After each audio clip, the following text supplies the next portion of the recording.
Hello and welcome to success mantra. तो स्वागत है एक बार फिर से आप सभी का अपने यूट्यूब चैनल पे। तो एक कहावत आप लोगों ने सुनी होगी कि there is a fame in defame, है ना।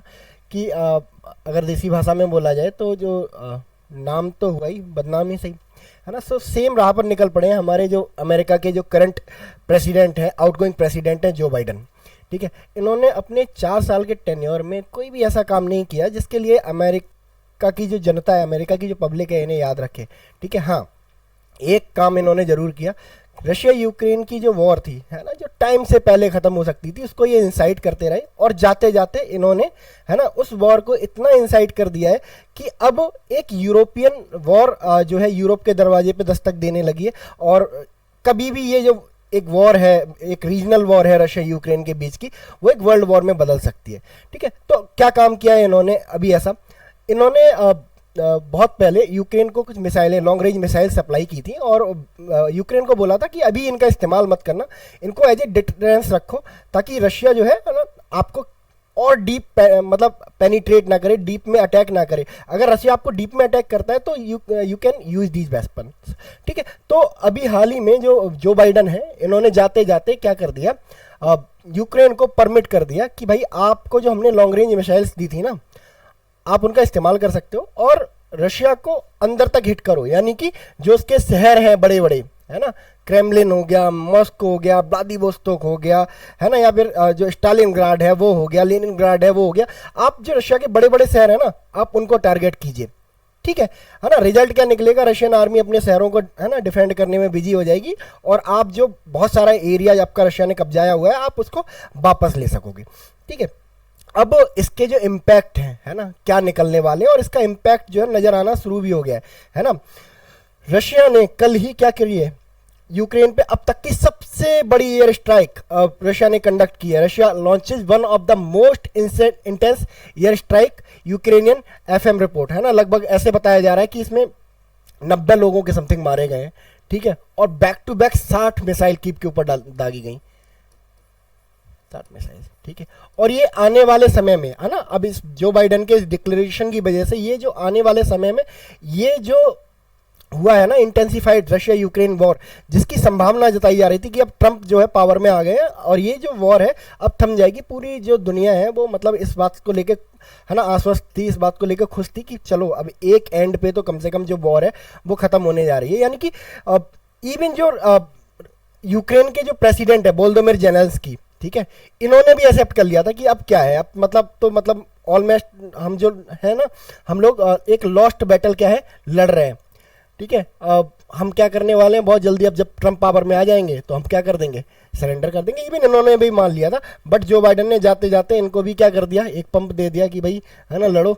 अभी 2 महीने तक हम 20 जनवरी तक आपके, है ना, 20 जनवरी तक मैं प्रेसिडेंट हूँ और 20 जनवरी तक मैं आपके साथ हूँ। तो 20 जनवरी तक आपको जो करना है ना, आप वो कर लो, है ना। और उसके जो इम्प्लीकेशन है वो दिखाई देने लगे। ठीक है, अब देखो ये वॉर जो थमने वाली थी धीरे धीरे, है ना, वोलोदिमीर जेलेंस्की भी मतलब हार मान चुके थे इसमें, और व्लादिमीर पुतिन ने भी कहा था कि भाई देखो अब बहुत ज़्यादा इंटेंसिफाई नहीं करते हैं, ट्रंप आ जाएंगे, है ना, एक राउंड टेबल पे बैठ के बातचीत होगी, है ना, जैसे करना होगा, है ना, इस वॉर को हम एंड कर देंगे। अब ये जो वॉर है ना इंटेंसिफाई होती जाएगी, क्योंकि रशिया अब रुकने वाला नहीं है इसके बाद, क्योंकि रशिया हमेशा इस फेयर में रहेगा कि अब ये लॉन्ग रेंज मिसाइल का यूज करेंगे, है ना। तो रशिया क्या कोशिश करेगा, है ना, रशिया की जो स्ट्रेटजी थी पहले ही कि ज़्यादा से ज़्यादा एरिया कब्जा करना है। ठीक है, तो रशिया अब जो ऐसी एयर स्ट्राइक्स है ना वो इस पे करता रहेगा। अब इसका जो पैनिक है वो पूरे यूरोप में देखने को, है ना, मिलने लगा है। अब देखो आप अभी हाल ही में जो स्कैंडिनेवियन कंट्रीज हैं कुछ, है ना, स्वीडन और फिनलैंड, इन्होंने मतलब अब अपने सिटीजन्स को बोल दिया है कि भाई, है ना, कि आप वॉर के लिए रेडी हो जाओ, है ना। पैम्पलेट बंटवाए गए हैं इन दोनों कंट्रीज में जिसमें ये बताया गया है कि भाई देखो कैसे जब वॉर होगी, है ना, तो कैसे आपको अपना पानी स्टोर करना है, खाना स्टोर करना है, कैसे छुपना है ना, कहाँ पे शेल्टर बनाना है, और किस तरह से आर्मी की हेल्प करनी है आप, है ना, किस तरह से आप सिविल एडमिनिस्ट्रेशन की हेल्प कर सकते हो। तो इस तरह के इंस्ट्रक्शन, है ना, बांटे जा रहे हैं इसमें। ठीक है, अब देखो जैसे अगर मान लो अब यूक्रेन की तरफ से रिटेलिएशन होता है, देन रशिया की तरफ से फिर रिटेलिएशन होगा, तो इसके जो ग्लोबल इंपैक्ट हैं वो भी आपको देखने को मिलने लगेंगे। क्या ग्लोबल इंपैक्ट आपको देखने को मिलने लगेंगे? सबसे पहला ग्लोबल इंपैक्ट क्या होता है, जब कभी भी, है ना, इस तरह की जो वॉर है उसके इंटेंसिफाइड होने की पॉसिबिलिटी होती है, तब सबसे पहले क्या होता है कि जो ऑयल के प्राइसेस हैं, ठीक है, जो ऑयल के प्राइसेस हैं वो बहुत तेज़ी से क्या होने लगते हैं, है ना, बढ़ने लगते हैं। तो देखो ऑयल की जो कीमतें हैं बहुत तेज़ी से बढ़ने लगेंगी, ठीक है। इंडिया पे इसका कोई खास असर पड़ने वाला नहीं है, क्योंकि हम ऑयल किससे परचेज कर रहे हैं, रशिया से परचेज कर रहे हैं, हमको डिस्काउंटेड ऑयल, है ना, ऑलरेडी अवेलेबल है, तो हमें, है ना, इससे वरीड होने की ज़रूरत नहीं है। बट दुनिया को वरीड होने की ज़रूरत है ना। बहुत सारे जो गरीब कंट्री हैं, अफ्रीकन कंट्री हैं, वहाँ पर जो ऑयल के प्राइसेज हैं वो धीरे धीरे क्या करने लगेंगे, बढ़ने लगेंगे, ठीक है। दूसरा इम्पैक्ट, अब यूरोप, अब जो आज भी मतलब पूरी दुनिया की इकोनॉमी का, है ना, हब बना हुआ है ना, कंजम्पशन को लेके देखें, लग्जरी को लेके देखें, तो यूरोप एक, हाँ, एक इकोनॉमिक पावर है। इस वॉर के इंटेंसिफाई होने से कुछ नहीं होगा, है ना, यूरोप कोलैप्स होना शुरू हो जाएगा, ठीक है। क्यों, क्या होगा, बस सीधा सा एक सिंपल सा रूल है ना। अगर आज की दुनिया क्या है सर, सब कुछ, सब लोग अपना पैसा कहाँ पे रखते हैं, बैंकों पे रखते हैं, और बैंक कोलैप्स तो कंट्री कोलैप्स, रीजन कोलैप्स, है ना। अब देखो लाइक अगर बैंक है, ठीक है, और अगर डिपॉजिटर्स को ये लग रहा है कि भाई वॉर होने वाली है, तो बैंक में कोई डिपॉजिट जमा करेगा, तो जो बैंक में डिपॉजिट जमा होने वाले डिपॉजिट हैं वो भी कम हो जाएंगे, ठीक है। उल्टा लोग निकालने लगेंगे उन डिपॉजिट्स को, ठीक है। और अगर लोगों को ये लगने लगेगा कि है ना वॉर होने वाली है, तो कोई इन्वेस्टमेंट के लिए लोन लेगा, लोन भी नहीं लेगा, ठीक है। और बैंक कैसे काम करते हैं, डिपॉजिट और लोन के कॉन्सेप्ट पे काम करते हैं, है ना। 100 रुपए का डिपॉजिट लेके 110 का प्रॉमिस कर दिया, है ना, कि इंटरेस्ट में 110 मिल जाएंगे, एंड लोन देने वाले को कह दिया कि 100 का लोन दे रहे हैं एंड 120 हमें वापस चाहिए, बाद में 110 वापस कर दिए एंड प्लस 10 रुपए का प्रॉफिट, ठीक है। तो इस तरह से बैंक काम करते हैं, है ना। तो जब ना तो डिपॉजिट आएंगे ना लोन लिए जाएंगे, तो बैंक कैसे काम करेंगे, तो बैंक भी कोलैप्स होना शुरू हो जाएगा, धीरे धीरे यूरोप भी कोलैप्स होना शुरू हो जाएगा। तो है ना, समय आ गया कि भाई जो वर्ल्ड लीडर हैं वो बाइडन को समझाए, है ना, कि भाई आपके वैसे भी 3 महीने बचे हुए हैं, कोई ऐसा काम ना करके जाओ, है ना, कि हिस्ट्री में लोग आपको, है ना, गलत परसेप्शन से देखें। जैसे, है ना, आज सेकेंड वर्ल्ड वॉर 2 के लिए किसको रिस्पॉन्सिबल माना जाता है, हिटलर को रिस्पॉन्सिबल माना जाता है, तो आपको भी इस तरह से रिस्पॉन्सिबल माना जाएगा कि अच्छी खासी खत्म होती ही वॉर को, है ना, जिसका सारे लोग अंदाजा लगा रहे थे कि अब नियर फ्यूचर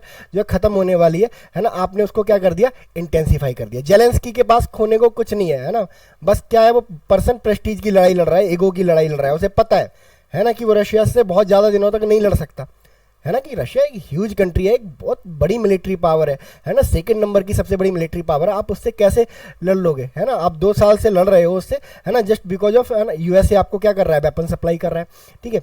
इसको लेके बहुत ज़्यादा क्रिटिसिज्म भी हो रहा है बाइडन का, कि बोला जा रहा है बाइडन को कि बाइडन क्या है, जो डिफेंस कंपनियां है ना उनके पपेट है ना। क्योंकि देखो वॉर से किसको फायदा होता है, सबसे ज़्यादा वॉर से जिनको फायदा होता है वो डिफेंस कंपनियां होती हैं, है ना। अमेरिका की डिफेंस कंपनियां हो गई, लॉकहीड मार्टिन वगैरह वगैरह, है ना। अब वॉर जब होता है या वॉर का जो फियर भी फैलाया जाता है ना, वॉर हो या वॉर का फियर फैलाया जाए, लोग क्या करना परचेज कर लेते हैं कंट्री, है ना, हथियार, वेपन परचेज करना शुरू हो जाता है उनका, ठीक है। तो वेपन परचेज करना शुरू होंगे तो क्या, किसको फायदा होगा, अमेरिकन कंपनियों को फायदा होगा, उनके ऑर्डर बुक रहेंगे, उनकी प्रोडक्शन लाइन चलती रहेगी। दैट इज वाई, है ना, इस तरह के स्टेप, है ना, लिए जा रहे हैं बाइडन की तरफ से। ऐसा मतलब, है ना, डोनाल्ड ट्रंप के जो बेटे हैं डोनाल्ड ट्रंप जूनियर, उन्होंने बोला है ना, कि भाई मेरे पापा के आने से पहले क्या करना चाहते हैं, ये एक फुल फ्लैज वॉर भड़काना चाहते हैं, ताकि जिनके पैसे से, जिनकी मदद से ये लोग पावर में आए थे, जो बाइडन ना, अमेरिकन डिफेंस कंपनियों की मदद से, है ना, उनको क्या कर सकें, ये पे बैक कर सकें। तो इसलिए जो बाइडन ये कर रहे हैं, ठीक है। तो ये करंट सिचुएशन है हमारी यूरोप में अभी, है ना। बाकी आप लोगों को क्या लगता है कि बाइडन को क्या करना चाहिए, या फिर, है ना, हो ही जाए एक वर्ल्ड वॉर, है ना, रशिया यूक्रेन के बीच एक फुल फ्लैज वॉर हो ही जानी चाहिए। क्या है आपका ओपिनियन, आप बता सकते हो कमेंट सेक्शन में।